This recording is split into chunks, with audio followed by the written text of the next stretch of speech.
He spoke at TED, and his talk at TED, How Great Leaders Inspire, is the most viewed TED Talk on TED.com. He's also the author of Start With Why, best-selling book. And when he's not traveling the globe, if that's not enough, he teaches graduate-level communications at Columbia University. Let's give a big hand to Mr. Sinek.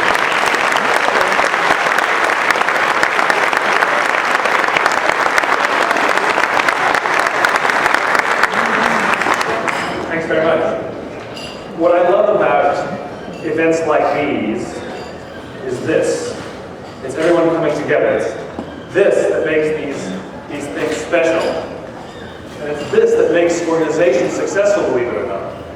There's not a single piece of information that you've heard today that you can't find from somewhere else. In fact, I could have given this presentation online. I could have sat in front of a computer, looked at my camera, given the exact same presentation I'm about to give now. You could have sat in front of your computers, listened to me, got all exactly the same information, and yet it wouldn't have been the same. And the reason is because of this human connection, this ability to connect with other people. And even when we go to events, we go home at the end of the day and all the speakers kind of sucked, We get home and they say, how was the event? Like, the speakers kind of suck. And you say, you're going to go back again next year? Yeah, I'm going to go back again next year. And they say, why are you going to go back again next year? It's just because I was hanging out with people and I had a great time, and it was this. And you learn more about how to build your business because of the conversations that are happening at the tables and between and before and after, and the people who you haven't seen in a while, the people you meet. This is what makes organizations great. And there's a very special reason because of it. This is not an accident. It's actually essential. You see, there's not a single product or service available on the market today that customers can't buy from somebody else for about the same price, about the same quality, about the same features, about the same service, right? Nothing. And if you have the first mover's advantage, that's usually gone in a few months anyway. But if you ask most companies, why are your customers, what do they usually tell you? Superior quality, superior service, superior price, superior features. In other words, most companies have no clue why their customers are their customers. This is fascinating. Because if you don't know why your customers are your customers, then how do you know what to do? That wasn't me.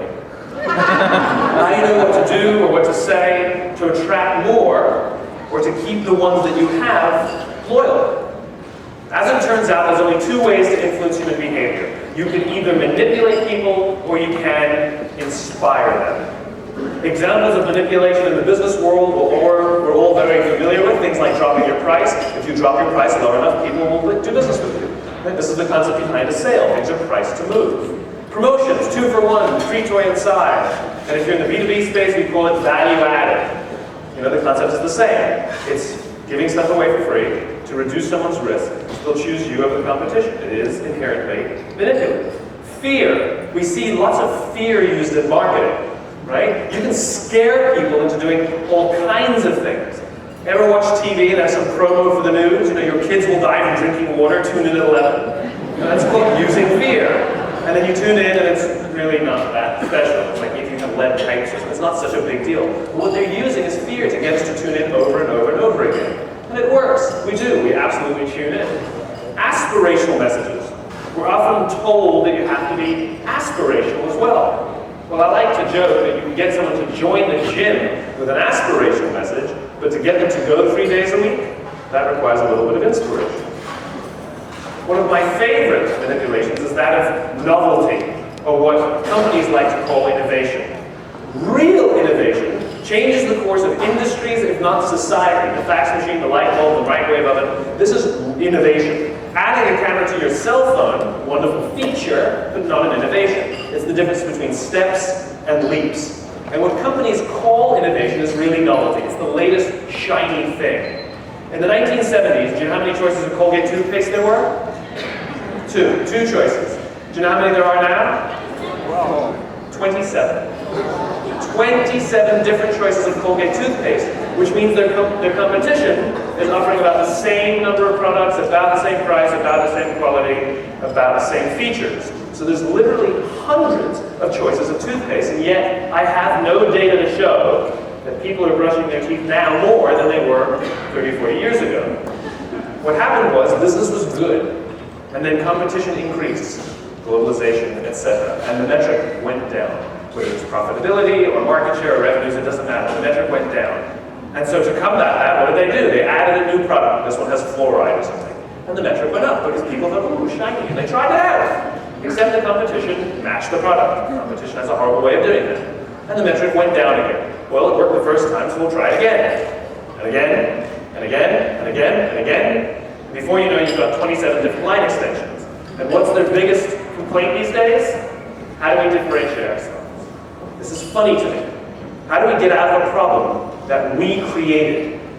Now, I cannot disagree that every single one of these manipulations and many others work. They absolutely do. That's why we use them. The problem is, not a single one of them breeds loyalty. The problem is, over the course of time, they cost more money. Someone has to pay for all of this stuff. And over the course of time, it increases stress for the buyer and for the seller. It is stressful to be a buyer these days. It is stressful when the marketplace bombards us with manipulation after manipulation. How do we choose? How do we know which to go with, which brand, which person, which product? It's called stress. But it's stressful for the sellers as well. In an environment where bombarding people with manipulations is the norm, how do we stand out? How do we get heard? How do people realize that we're actually different or special? It's called stress. And this is largely the norm in business today. There's an alternative. That alternative is called inspiration. And there are only a few leaders and a few organizations that tend to rely vastly more on inspiration than manipulation. And I'll talk about some of the big ones like Harley-Davidson or Apple Computers or Southwest Airlines. But you see some great leaders as well, like Nelson Mandela or JFK or Martin Luther King. What I learned is that regardless of their size and regardless of their industry, all of these leaders and organizations with the capacity to inspire, they have the most loyal employees. They have the most loyal customers. They can charge a premium if they want to. They're more loyal. They're more profitable. They can command all of these things over the long term. They're more innovative. What I learned was that regardless of their size and regardless of their industry, every single one of these leaders, every single one of these organizations thinks, acts, and communicates the exact same way, and it's the complete opposite to everyone else. All I did was write it down. And it's probably the world's simplest idea. I call it the golden circle. 3 concentric circles, a bullseye. That's it. That's all that distinguishes those with the capacity to inspire versus everybody else. In the middle is why. In the center ring is how. And the outside ring is what. Why, how, what. That's what distinguishes these guys from everybody else. Let me define the terms really quickly. Every single organization on the planet knows what they do. These are the products you sell, the services you offer. Some know how they do it, whether you call it your differentiating value proposition or your proprietary process or your USP. It's the things that you think make you different or special or stand out from everyone else. But very, very few people and very, very few organizations can clearly articulate why they do what they do. And by why, I don't mean to sell the home. By why, I don't mean to make money. Those are both results. By why, I mean what's your purpose, what's your cause, what's your belief. Why does your organization exist? Do we really need another one of you? Do we really need another person out there doing what you're doing? Why did you get out of bed this morning, and why should anyone care? As a result, the way we think, the way we act, the way we communicate is from the outside in. It's obvious. We go from the clearest thing to the fuzziest thing. But not those leaders and not those organizations with the capacity to inspire. Regardless of their size, regardless of their industry, every single one of them thinks, acts, and communicates from the inside out. Let me give you an example. I use Apple a lot just because they're easy to understand and we all get it. If Apple were like everyone else, a piece of communication would sound like this. We make great computers. They're beautifully designed, simple to use, and user-friendly. Want to buy one? Nah, sure, yeah, okay, I mean, whatever. That's normal. Here's our new car. It's got tinted windows, leather seats, great gas mileage. Choose it. Here's our law firm. We went to all the best schools. We've got all the best lawyers. We win all of our cases. We work with all the biggest firms. Choose us. It's normal. Here's how Apple actually communicates. They start with why. Everything we do, they say, we believe in challenging the status quo. We believe in thinking differently. The way we challenge the status quo is by making our products beautifully designed, simple to use, and user-friendly. We just happen to make great computers. Want to buy one? It's totally different. It feels totally different. No trickery, no manipulation, no celebrity endorsements. All I did was reverse the order of the information. What it starts to show us is that it's not what you do that matters, it's why you do it. And people don't buy what you do, they buy why you do it. What you do simply serves as tangible proof of what you believe.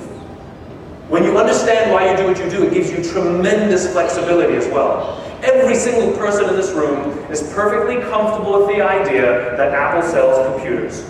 We're also perfectly comfortable with the idea that Apple sells MP3 players and phones and DVRs. Apple is just a company, that's all they are. It's a corporate structure. Every single one of their competitors has equal and open access to the same agencies, the same consultants, the same media, the same resources, the same talent. It is a zero-sum game. Every single one of their competitors is equally qualified to make absolutely every product that Apple makes. The difference is their competitors have defined themselves by what they do. We make computers. Apple has defined themselves by why they exist. We exist to challenge the status quo, to give individuals the ability to stand up to Big Brother, to give them a simple alternative. And everything they say, and everything they do, simply proves it. Dell makes perfectly good products. In fact, a few years ago, they came out with MP3 players and PDAs. They are every little bit qualified to make those products. The problem is, nobody bought one. Why would we buy an MP3 player from a computer company? But we do it every day. Because it's not what you do that matters, it's why you do it. People don't buy what you do, they buy why you do it. And what you do serves as the tangible proof of what you believe. For this little idea to work, you have to have three things. One, you have to have clarity of why. If you don't know why you do what you do, how will anyone else? Two, you have to have discipline of how. You have to hold yourself and your people accountable to your own guiding principles and your own values. Three, you have to have consistency of what? Everything you say and everything you do has to prove what you believe. We live in the tangible world. And at the end of the day, a why is just a belief. That's all it is. Hows are the actions we take to realize that belief, and what's are the results of those actions? The things we say and the things we do. And if you don't say and do the things that you actually believe, no one will know what you believe. This is the concept behind authenticity. Tired and bored of people telling us that we have to be authentic, that people prefer to vote for the authentic candidate, they prefer to buy from the authentic brand. What does that mean? It's totally unactionable. If I ask you to please, when you go back to your office, make sure that everything you do from now on is more authentic, what's the first thing you're going to do? No clue. No clue. It's totally unactionable. What authenticity means is the things you say and the things you do, you actually believe. And the reason this is important is caveman stuff. The reason the human race is so successful is not because we're the strongest, it's not even because we're the smartest. It's because we're social animals. We have the ability to form cultures and communities. What's a culture? What's a community? It's a group of people with a common set of values and beliefs. What's a country? It's a group of people with a common set of values and beliefs. What's a neighborhood? It's a group of people with a common set of values and beliefs. What's a company? It should be a group of people with a common set of values and beliefs. When you're surrounded by people who believe what you believe, something remarkable happens. Trust emerges.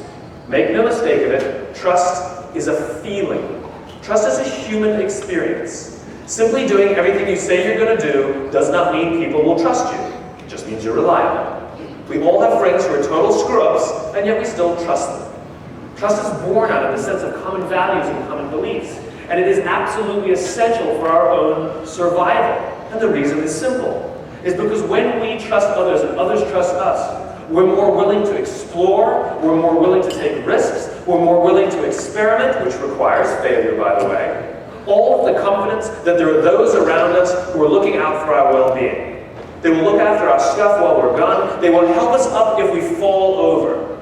Absent trust, it's every man for himself. And we all know that we can't do everything perfectly by ourselves. Our very survival depends on our ability to form trusting relationships. It's the bedrock of everything. Now, you know how to do this. Our very existence as Homo sapiens allows us to know how to do this. You know how to do it. It's called dating, it's called making friends, it's called networking. You know how to do this. If I ask you to go outside and find all the people who believe what you believe, you know exactly what to do. You're going to go up to somebody and strike up a conversation. And you'll either have a good feeling about them or you won't. Or you'll have good chemistry, whatever that means. You'll either get along with them or you won't. And you start to form a relationship. The problem is it's not scalable. But if you know what to look for, if I tell you to go out outside and find all the people wearing red hats, there's one, there's one, there's one, there's one, there's one, there's one. It's easy when you know what to look for. At the end of the day, every single decision we make, both as individuals or as organizations, is a piece of communication. Every decision we make is telling something about ourselves. And this is the reason to be authentic. Because as we put out information to the outside world about who we are, they're taking it in and trying to assess whether they're like us, whether they can trust us, whether they know who we are. Lie, and people will still be drawn to the lies you're telling, except you'll have a hard time forming trust. Because it'll be inconsistent and something just won't feel right, people will say of you. This is what happened with Tiger Woods. He lied to us. He told us what he thought we wanted to hear, and we bought it. Until we realized it was a lie. Good luck forming trust again, Tiger. Very, very difficult. He could have been the bad boy of golf. He could have had all the same endorsements and had a wonderful career. But he chose to lie. If I told you that Charles Barkley has cheated on his wife and slept with 100 women, would you care? No. It's because the way he acts and the way and who he is totally authentic. It's not whether it's better or worse, it's just different. And you're drawn to the people who are like you, and you're repelled by the people who are not like you. There are people walking around with Harley-Davidson tattoos on their body, okay? This is a corporate logo, right? Some of them don't even own the product. Ain't nobody walking around with Procter & Gamble on their arm, right? But it's not a corporate logo, you see? Because Harley is so clear about what they believe, and they're so disciplined in how they do it, and they're so consistent in what they do, it gets to the point that everything they say and everything they do now serves as a symbol of a set of values and beliefs, that red hat.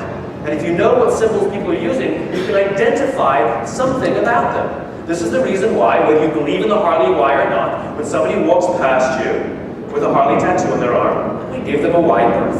Because we know something about them. I spent 2 days in Quantico last week with the U.S. Marine Corps, and they're wonderful, intense guys. And I was walking across the courtyard at like 6:30 in the morning, which for me is very early. I'm a New Yorker, and there's one of the colonels who's in charge of training all the officers is walking towards me in his PT gear, his shorts and t-shirt.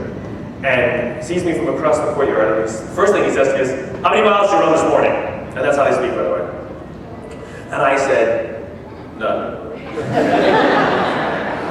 He says, "You're going to get out there and run." I said, "I know, I used to, I'm just falling out of the routine, excuse, right?" And I said, "But I'll be honest with you, sir, you guys have inspired me. Seeing the intensity of who you are and what you do, you've inspired me, and I'm going to go to the shop, and I'm going to buy myself a USMC t-shirt so that it inspires me to get out there and run." He says, "If you buy it for yourself, you won't do anything, because you won't be accountable to anything anyway. You're just going to leave it in your drawer," he says. He says, "What if someone were to give you one? Then, would you go out and run?" I said, "Yes, sir, yes, I would." He said, "Okay, then I'm going to give you a t-shirt so that you're accountable to me." I said, "Thank you, sir." And then, I did it. But you have to be very nice to them. And then he said this to me. He said, "And when you go for a run with that USMC across your chest," he said, "it'll serve as a talisman," he said. "It'll attract people just like you," he said, "and it'll repel ne'er-do-wells," he said. What he was telling me is that because the Marines, their why is so clear, and they're so disciplined in how they do it, and they're so consistent in what they do, that t-shirt, those 4 letters, now serve as a symbol for a set of values and beliefs, and they're powerful enough to attract or repel people who may share or not share the same values and beliefs as you, that you share, that you have. The most basic human desire on the planet is to feel like we belong. We seek it out, we look for it. What do you think a gang is? A gang is a young kid who didn't grow up with a sense of family and didn't grow up with a sense of school and collegiate camaraderie. And so what does he do? He joins a gang and he decorates himself in all the colors and symbols that would say who he's associated with. And it'll either attract or repel people just like him. And he feels like he belongs. Nothing I'm telling you is my opinion, you see. This is grounded in the tenets of biology. Not psychology, biology. If you look at a cross-section of the human brain looking from the top down, you see that the human brain evolved into three major areas that corresponds with this little idea precisely.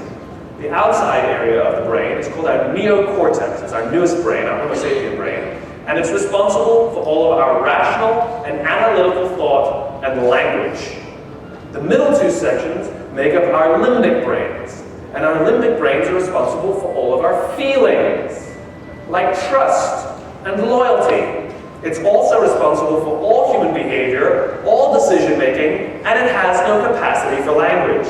This is the reason you can't ask your customers, why did you choose us to do business with us? Why do you do business with us? They can't tell you. The part of the brain that controls decision-making doesn't control language, and so they make things up. They rationalize. They'll tell you it's price or service or quality, they'll tell you. And yet you can invest all of your time and energy into price, service, and quality. You can have the best, and yet you're not winning all the business. And you can be empirically better than other people, and yet they still win business. In other words, there are other things. There are other things. How many of you love your Macintosh computer or know someone who loves their Macintosh computer? Okay, there you go. They can't help themselves. They have to whistle and cheer. Right? Look, watch this. How many people have an HP? Yeah. They're only doing it despite the Mac. If you ask somebody who loves their Mac, and you can always tell people who love their Macs, because if you try to explain to them that based on the facts and figures, based on the empirical data, they actually bought substandard computers, they start foaming at the mouth. Probably call you an idiot, right? They always make it personal, right? You bought a substandard computer, you're an idiot, right? But empirically speaking, Macs are substandard. They're at least 25% more expensive than their PC counterparts, sometimes double the price. There's less software, there's fewer peripherals, and I know because I switched to a Mac, they're absolutely slower. Based on the facts and figures, no one should ever buy one. But they do, over and over and over again. And they don't compare anything, and they don't do any consumer research, and they don't go to Consumer Reports. They decide they're going to buy a Mac, and they walk in and they buy one, and they buy that over and over and over again. And there are young kids who can't afford anything more than cup of noodles for every single meal, and yet it makes perfect sense to spend $2,000 on a laptop when you can get the same thing for $400, right? It has nothing to do with the computer. It has to do what it stands for. If you ask somebody who loves their Mac, why do you love your Mac? They can't tell you. They can't tell you. They can't tell you when you see, I see myself as somebody who likes to challenge the status quo. So it's very important for me to surround myself with all the people and the products and the brands that prove to the outside world who I believe I am, in an attempt to attract people who believe what I believe, so I can start to form trusting relationships, because my survival depends on it. Now, biologically, that's what happened in the part of the brain that controls behavior but not language. And so they rationalize. It's the user interface. It's the simplicity. It's the design. Then they say things that don't even make sense. I'm a creative person. I don't know what that means. This is the reason why you can't ask your husband or your wife why you love them, you know? Why do you love your husband? Why do you love your wife? That is a difficult question. You know, why do you love your wife? I don't know. That's where most people start. It's not that you don't know, it's that you ask them to put into words a feeling they have towards another person with a part of the brain that doesn't control language. And so they start to rationalize. She's fun, she's smart, she's always there when I need her, right? It's a golden retriever, right? And then you say things that don't even make sense, right? She completes me. Don't know what that means. What we're attempting to do is put into words the feelings we have towards another human being with a part of the brain that doesn't control language. And so we rationalize and make things up. This is the problem with this stuff, which is we think we convince people down here, but it happens over here. those few who are able to put their why into words, those few are able to ensure that everything they say and everything they do actually does prove what they believe, they're the ones we call leaders. They're the ones who attract people simply because they share your same values and beliefs. Right? The goal is not to surround yourself with everybody who needs what you have. The goal is to surround yourself with people who believe what you believe. This is the goal. When people believe what you believe, they will work with you with blood and sweat and tears. When they don't believe what you believe, they work for your money. It's the same from customers. When people believe what you believe, they will put up with you, they will suffer sacrifice, they will pay a premium, maybe even suffer inconvenience. If they don't believe what you believe, they just want more and they want it for less. There's no loyalty in that. There's a huge difference between repeat business and loyalty. Repeat business means I'll do business with you over and over and over again. Loyalty means I'm willing to turn down a better product at a better price to continue to do business with you. And it's the loyal ones who make you great. It's the loyal ones who stick with you through thick and thin. It's the loyal ones who were there for you when you need them. And it's the loyal ones who tell everybody else about you, and they don't need any incentive or any kickbacks. After September 11th, Southwest Airlines started receiving checks in the mail, some of them as high as $1,000. And one of the letters that accompanied one of the checks said, "Through the years you've been so good to me. In these hard times, I hope I can help you." Now, clearly the amount of money they took in didn't affect the bottom line at all. But how many companies can say that their customers spontaneously send them money just to say thank you? That's what you call trust. That's what you call belief. And that's because they feel connected to this company. That this company, because they're so clear about what they believe, so disciplined in how they do it, and so consistent in what they do, this company serves as a symbol for who they are. Doing business with this company says something about who they are as human beings. And the reason they're drawn to that company is because it allows them to feel a part of something bigger than themselves. I flew Southwest not too long ago. The woman standing in front of me turns to me and says, "I love Southwest." I didn't ask. Okay? But the spontaneous need that some people have to tell you they love a company, what they're attempting to do is say something about who they are. They're looking to see if they can trust me. That's what was happening there. Now, she didn't say, "I like Southwest." Like is rational. I really like you. You know? Do you love me? No, I like you. I really like my job. I get paid well. I like the people I work with. I like the challenge. Do you love your job? Well, I wouldn't go that far. Right? We know there's a hierarchy between like and love. Like is rational, and love is emotional. By the way, this is what it means to make emotional connections with your customers. Doesn't mean you make them cry. It means you connect with them on a values and beliefs level. That's what we mean when we say you need to make an emotional connection. It's based on values and beliefs. So this woman turns to me and says, "I love Southwest." Now I knew exactly what she was doing. She was using Southwest as a symbol of who she is, to see if she could trust me. I could have said, "Me too," and we'd be best friends. Walking down the aisle together, sitting together, chatting together. I love her, right? Or I could have said, "Yeah, I mean, they're okay. They're a good airline. I mean, they're fine, I guess. Yeah, I like them." And she would have turned around and ignored me. Because by saying I love something, is saying that I'm like this, and I'm using this as a symbol to tell you something about who they are. The amazing thing about this is even if you copy someone else how to do it, or if they attempt to copy you, it doesn't work. Look at Southwest. The reason Southwest is a very, very important case study is because they're the most profitable airline in history. They have turned a profit every single year they've been in business, including after September 11th, and including during both oil crises. Southwest did not have first movers advantage. They did not even invent low-cost flying. Low-cost flying was invented by Pacific Southwest in California. Southwest even copied their name. They weren't serving an underserved market.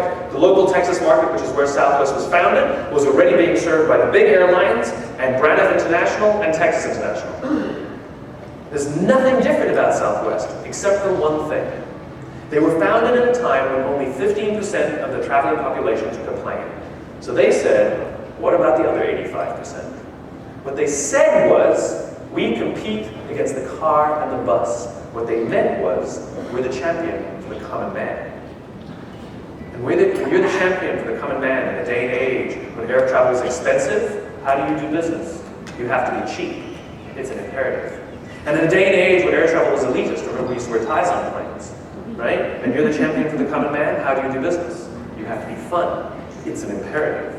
And in a day and age when air travel was complicated with hubs and spokes and different prices depending on when you booked, and you're the champion for the common man, how do you do business?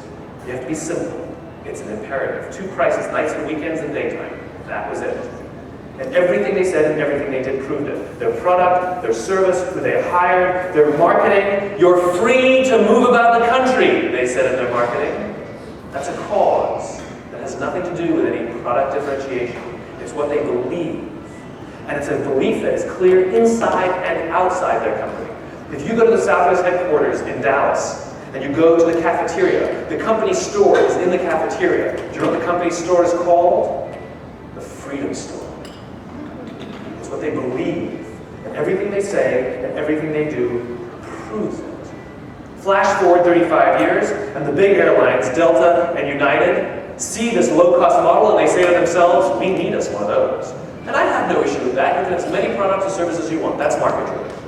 And so they started TED and Song. And they copied how Southwest did it. They made TED and Song cheap, fun, and simple. And if anyone here ever flew TED or Song, they were cheap, they were fun, and they were simple. And they failed. They went out of business in 4 years. These weren't new guys on the block. These are seasoned airlines. They know how to run an airline. The problem was, we didn't know why they existed. The only thing we had to judge them on was price, service, quality, and features. That's called a commodity. And so they went out of business. There are always reasons people will do business with you. Even people who love Southwest, of course they also flew the other airlines. The difference is, when the price was slightly more expensive or was slightly more inconvenient, they chose Southwest. Here, they only chose based on the commodity. And the fact of the matter is, to make an organization great, you have to have people who are loyal. You have to have people who are willing to pay slightly more or be inconvenienced or stick with you through hard times. Otherwise, every mistake or everything you do wrong won't last. They went out of business. They failed. The goal is not to do business with everybody who needs what you have. The goal is to do business with people who believe what you believe. There are always reasons people will do business with you that have nothing to do with you. You happen to show up on the right day, on the right time. You happen to meet some checklist that they're looking through. You know, they happen to hate your competitor more, right? Why would you change a single thing to appeal to those people because you'll do business with them anyway? The goal is to do business with the people who believe what you believe. Those are the ones who have choice. Those are the ones who are discerning. Those are the ones who are willing to pay a premium or suffer inconvenience because doing business with you says something about who they are. We do this. I love my guy, they say. And even if they don't end up closing the deal with you, they will still tell people how much they love you. Not like you, love you. Like you means you're a nice person. Love you means they trust you. This thing of trust is so powerful. I love giving this example. It freaks me out every single time. Let's imagine that you need to go on a date with your husband or your wife, right? So you need a babysitter. Right? It's our most valuable possession on the planet, right? Our children. Our most valuable possession on our planet. We'll give our lives for our children. So you need to entrust your children now to a babysitter. You have 2 choices. Option number 1. There's a 16-year-old from just down the street with barely, if any, babysitting experience. Option number 2. There's a 32-year-old who just moved into the neighborhood, you don't know from where, with 10 years of babysitting experience. Who do you choose? The 16-year-old. Think about that for a second. You would rather trust your children with somebody from within your neighborhood with no experience over somebody from outside your neighborhood with vast amounts of experience. Then why do we do it differently at work? Why would we expect that people have a different standard for their broker as they do for their babysitter? Just because you're experienced, you know a lot, and you've studied everything, doesn't mean they'll choose you. They can't trust you. We have a different standard. And the reason this is important is because of something called the law of diffusion of innovations. If you don't know the law, you definitely know the terminology. That's from this morning. I can cheat. I can just go to the next page. What the law of diffusion tells us is that the first 2.5% are our innovators. The next 13.5% of our population are our early adopters. The next 34% are early majority, then your late majority, and the last 16% are your laggards. The only reason these people buy touch-tone phones is you can't buy rotary phones anymore. We posted at various times and various reasons across this paradigm. What the law of diffusion tells us is that this population, the early adopter and the innovative population, are very comfortable trusting their guts. You know, that's that limbic brain. Right? There is no part of your stomach that controls decision making. And it's not in your blood, it's not in your bones, you're not following your heart. It's in your limbic brain, that part of the brain that controls decision making, but not language. This is why we say of gut decisions that they just feel right. Why do we use the verb to feel to describe a decision? It's because the part of the brain that controls decision making doesn't control language. It just controls emotions. We say it feels right. And these people are very comfortable trusting their guts. These are the people who stood in line for 6 hours to buy iPhones when they first came out, even though you could just go in the store the following week and buy one. These are the people who spent $40,000 or $50,000 on flat screen TVs when they first came out, even though the technology was substandard. It had nothing to do with the technology. It had to do with them. Now, the majority is a little more cynical and a little more practical. They absolutely care about things like price and quality and service and features. The problem is, the early majority will not try something until someone else has tried it first. They're the ones who have to drop our price, offer value added, and offer all kinds of promotions to reduce their risk to try something and get them over the hump, right? These people happily pay premiums or suffer inconvenience to be a part of something that reflects what they believe. You want to buy a custom Harley? You'll wait 6 months, and you'll pay more for it. Because you're not buying a motorcycle, you're buying a Harley. You're buying a symbol of who you are, not just some motorcycle. That's where these people exist. The problem with what's happening here is you cannot achieve mass market success or mass market acceptance for an idea or stability until you achieve between 15 and 18% market penetration. And I don't mean 15 or 18% market penetration of everybody, I mean 15 or 18% market penetration of the people who believe what you believe. This is the tipping point, a social phenomenon where things just go from small all the way to big very, very quickly. And what that tells us is that you cannot achieve it without getting all of these people. Sure, you can throw money at these people and they'll do business with you, but as we've said, it's highly stressful and not sustainable. So I'll give you 2 examples of how this works. I'll give you a social example and a business example. First, the business example. TiVo. If you ask most people, why did the deal fall through? Why did the company fail? Why did the product fail? They'll give you some combination of the same 4 reasons, right? Underfunded, undercapitalized, no money, that's common. Bad market conditions, that's common. Poorly executed, we had the wrong people. That pretty much explains every failure. Which means if you have all those things, you should be wildly successful, right? Okay, so TiVo. TiVo was introduced about 11 or so years ago. From the day the product was introduced to this current day, it is the single highest quality product on the market, hands down, undisputed. Execution, flawless. Venture capital up the wazoo, money, no problem.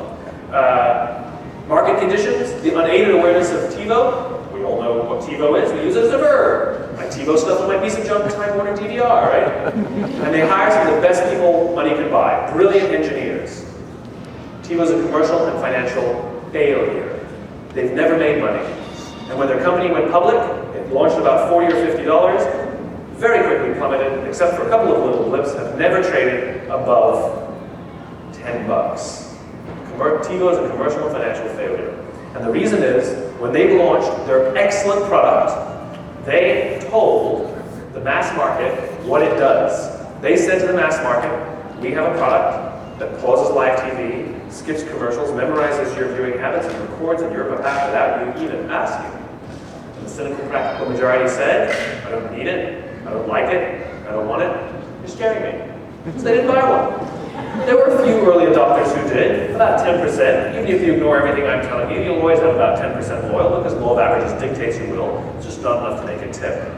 Now imagine if TiVo had explained to this population why the product exists. Imagine if they had said, if you're the kind of person who likes to have total control over every aspect of your life, boy, do we have a product for you. Pauses live TV, skips commercials, memorizes your viewing habits, and records on your behalf. In this instance, what the product does serves as the tangible proof of why it exists. They're not the reasons you use to convince somebody in the first place. It's It's not what you do that matters, it's why you do it. My favorite example, Martin Luther King. Summer of 1963, 250,000 people showed up in the mall in Washington to hear Martin Luther King give his famous I Have a Dream speech. There were no invitations sent out, and there's no website to check the date. How do you do that? How many emails did you get to come here today? Right? There's only 400 of you. Right? No invitations, no website, no email. How do you do that? Dr. King was not the only man in America who knew what had to change to bring about civil rights in this country. He wasn't the only man who suffered in a pre-civil rights America. In fact, he suffered a little less because he was not the university. He wasn't the perfect leader. He wasn't the perfect man. You know, he had some of his complexities. We just don't talk about that stuff. He wasn't the only great orator of the day. There were plenty of others. The difference is Dr. King had a gift. He didn't go around telling people what we need to do, what we need to do, how we're going to do it, how we're going to do it. He went around and told people, I believe, I believe, I believe. And people who believed what he believed took his cause and made it their own. And they told people what they believed. And those people took that cause and they made it their own, and they told people what they believed. And lo and behold, on the right day, on the right time, 250,000 people showed up to hear him speak. How many of them showed up for him? 0. They showed up for themselves. It's what they believed. It was the America that they wanted to live in. It's the America that they wanted to raise their children in, that inspired them to get on a bus, travel for 8 hours to stand in the sun in Washington in the middle of August simply to hear him speak. Simply showing up was one of the things that they did in their life to prove what they believed.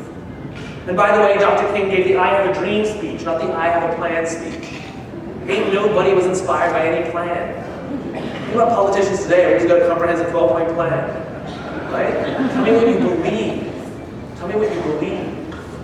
The most basic human desire on the planet to feel like we belong. Leadership is the capacity to stand on a street corner with your own red hat and simply talk about what you believe. Got a red hat, got a red hat, got a red hat here. And people who believe what you believe, whether they know the color of their own hat, whether they can see their own red hat, whether they know their own why or not, are eerily drawn to you. Like that US Marine Corps t-shirt or that Harley Davidson logo, because you're able to put into words the way they see themselves. And they want to be near you, and they want to be surrounded by you because they trust you, and they feel comfortable, and they feel safe. It's why we do what we do. It's why societies are successful. There are leaders and there are those who lead. Leaders hold a position of power or influence, but those who lead inspire us. And whether they're individuals or organizations, we follow those who lead not because we have to, but because we want to. We follow those who lead not for them, but for ourselves. This is for those who want to find people to inspire them. This is for those who want to inspire others. Thank you very much.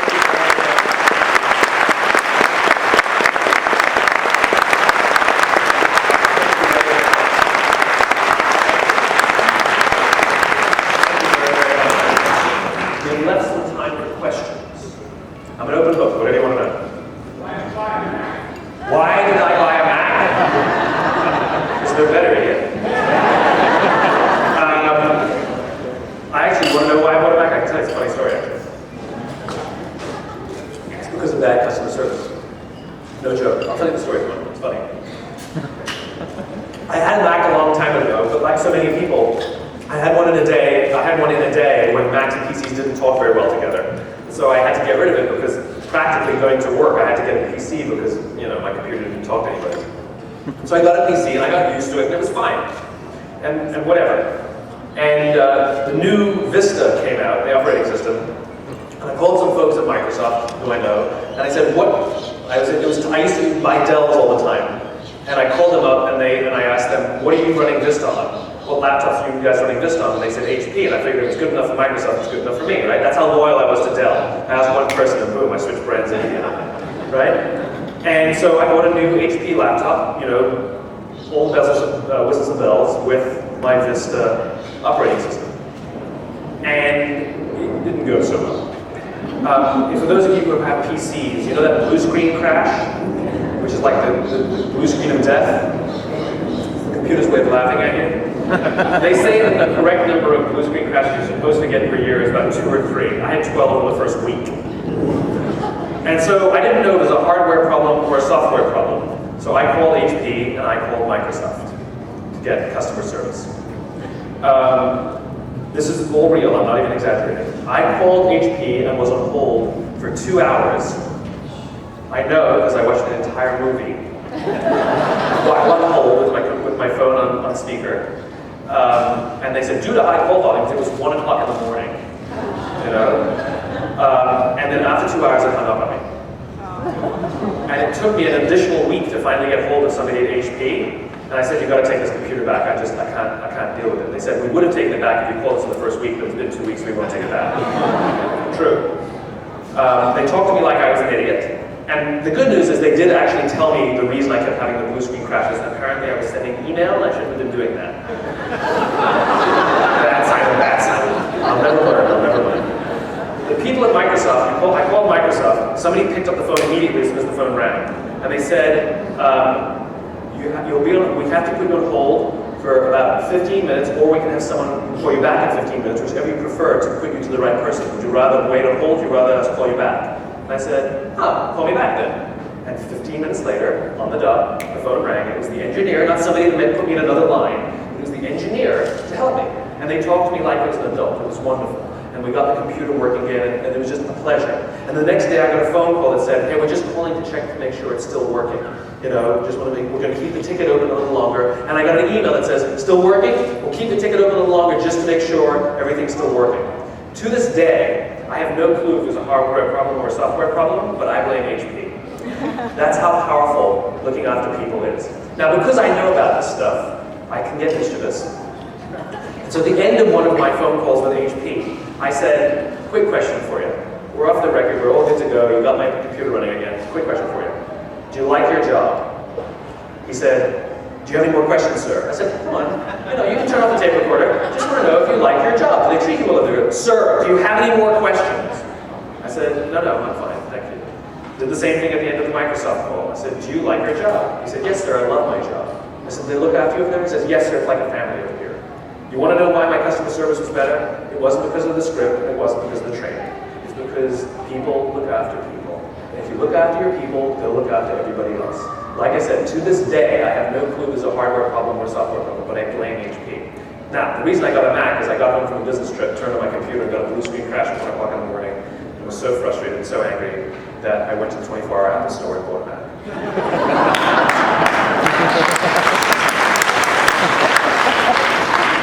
And I told that story with HP people in the room.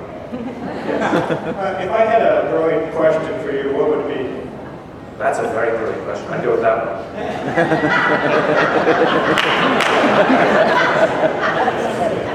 I don't know. If you had a brilliant question for me, what would it be?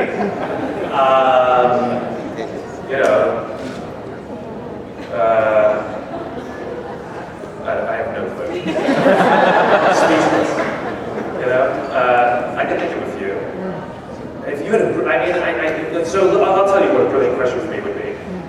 When I compare private sector to the folks I work with in the military, the questions are very, very different. I rarely get questions in private sector that either aren't easy or I haven't heard 100 times. And in the military, I get questions on a regular basis that I go, oh boy, yeah, let me think about that one. Like, they ask the best questions. And fundamentally what the difference is, in the private sector, people tend to ask questions about themselves. Simon, this is great stuff, and I really believe in this. Can you tell me how I would use this to get a promotion? In the military, they say, Simon, this is great stuff, I really believe in this. How can we use this so we can better promote? In the military, they tend to ask questions about how to better the organization. In private sector, they tend to ask questions on how they can improve their bottom line or how they can make more sales. It tends to be very selfish, where in the military, it tends to be very altruistic. And so the best questions I get are when people actually care about somebody else. Those are the best questions. Take the Century 21 Award logo and brand. Take the Century 21 logo and brand and apply that? Show us why the why of Century 21. I can't show you the why of Century 21. You have to tell me the why. You tell me. What's the why of Century 21? You work for them. I don't work for them. You're with them every single day. I don't know. I just showed up. They said SeaWorld. I said I'm there. I don't know. You tell me. Well, we're not Harley Davidson.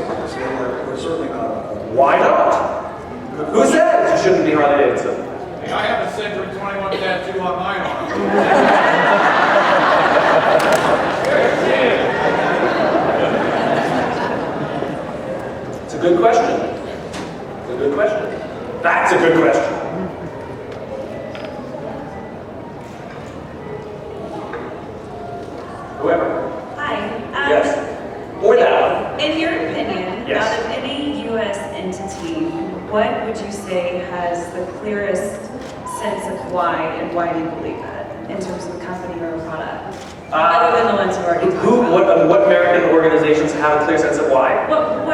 Which do you think has the most clear and concise why? Well, I mean, it's all the companies that we love, right? It's Disney, and it's Apple, and it's Harley-Davidson, and Southwest Airlines, and it's all the companies that we describe as we love them. And we have an intense loyalty to them. And the way their shareholders act is differently. We don't really have shareholders today, we have share squatters. You know, people hang on to it for a little bit, and the company's bad, and they dump it. You know, but people who have Disney shares or Apple shares, they hold on to them, right? Because they believe. They're not investing in a quarter, they're investing in whatever the thing is, right? And so the best ones are the ones that we already know and love, quite frankly. Sadly, we all use the same examples because there's only a few of them. I think I'll talk about the military till the cows come home, but I think the military is one of the best. I'll tell you a quick story. So I was at Ramstein Air Force Base out in Germany, and I stayed there for a week and got tours of everything. It was wonderful. And Ramstein is sort of the way station on the way to the Middle East. So pretty much everything going to or from the AOR stops off in Ramstein on the way there or back. So it's like this way station, including the wounded warriors. So you always hear that they get taken to Germany, right? And then eventually, if they're stable enough, they'll take them home. And so I got a tour of the facility that is the last place these wounded warriors go through on their way home. And I stood outside and watched them getting loaded onto the bus, some of them ambulatory, some of them on stretchers. And then we went out to the flight line, and I stood in the back of this big C-17 cargo plane, where the back of the plane goes open at the back, and they walk up the ground. My job was simply to stand there and watch them load the wounded warriors. That's my job, I wasn't really allowed to do anything. And it was a freezing cold day, and it was about 15 or 20 wounded warriors, and some of them, like I said, were on stretchers that they put in these bunks, and some of them sat down alongside. And I couldn't help myself. Without asking permission, I just stepped forward and I went up to every single one and said the exact same thing. I said, "My name is Simon, I'm a civilian from back home, and I just wanted to say thank you to you for what you do for us." And I paid them a token of inspiration, which I carry with me, and they're just my little way of saying thank you. And I paid each of them a token of inspiration. And I got to this young man who was on a top bunk, he was on a stretcher up back here, and he was in bad shape. He had tubes coming out of every hole in his body. He had oxygen on him. He was under a blanket, strapped in to his stretcher. And I walked up to him, and his sort of head turns towards me, and I said the same thing. I said, "My name is Simon. I'm a civilian. I'm from back home. I'm traveling here, and I'm visiting base, and I just want to say thank you to you for what you do for us." And I pulled out a token. I said, "I have a token of inspiration to give you to say thank you, and I'll give it to someone else to hold on for you until you get home." And a hand came out of the side of the blanket. I put it in his hand, and he closed it tight, and the hand went back into the blanket. Okay? When you get to experience that, it changes you. I do not believe there's a single member of Congress qualified to rule anything about war or anything that the military does until you've gone there and you've carried the stretcher of a 19 or 20-year-old who volunteered to do this. Because for no other reason.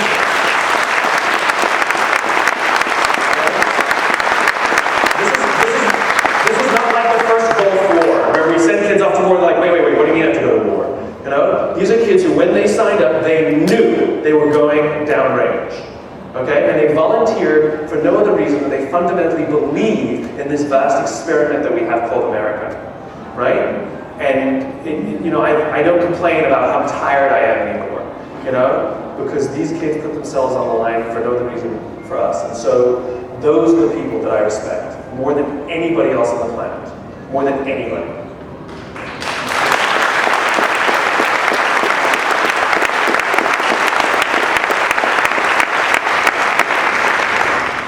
Simon, I'd like to thank you for all the support you provided the military. Thank you. And I'm glad my Marine Corps sold you. And did you hear what he said? Listen to what he said. He said, "Thank you for supporting the military," and he says, "I'm glad my Marine Corps sold you." Is that what he said? Sold you, which is, you know what he said?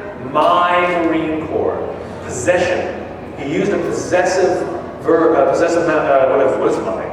He talked about possession, right? My, not the Marine Corps, my Marine Corps, ownership. That globe and anchor says something about who he is. And whether he serves in the Marines now or not, he will be a Marine until the day he dies. I am a Marine. It's about identity.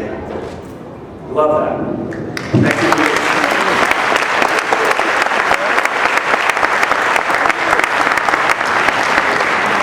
Check it out, Shepard.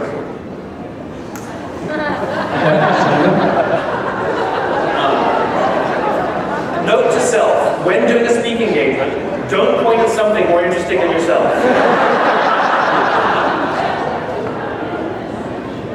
Thanks for the presentation, really enjoyed it. I was wondering, what's your why? Like, why do you, Sure. why did you study, what you have, and then why do you present it like through the medium of a book or in person like you are right now, specifically to real estate agents? So the question was like 4 questions there, so I'll answer them one at a time. No, he's good, he's efficient. The question number 1, what's my why? I wake up every single day to inspire people to do what inspires them. It's why I do everything. And for me, the exciting thing is to find all the different ways in which I can do it. I speak, I write, I teach, it doesn't matter to me. As long as everything I do proves what I believe and serves to inspire people to do what inspires them. And the reason I speak or wrote a book, to me, is academic. Those are the opportunities that came along. I didn't decide I wanted to be an author. Somebody offered me a book deal. I said, that's a good way to get an idea out. And so I wrote a book. The reason I speak is because people invite me to. And so I say yes. I don't really define myself as a speaker. I speak because I get invitations. When I stop getting invitations, I'll stop speaking. But at the end of the day, it's what drives everything I do. And so I'm totally agnostic as to what I do to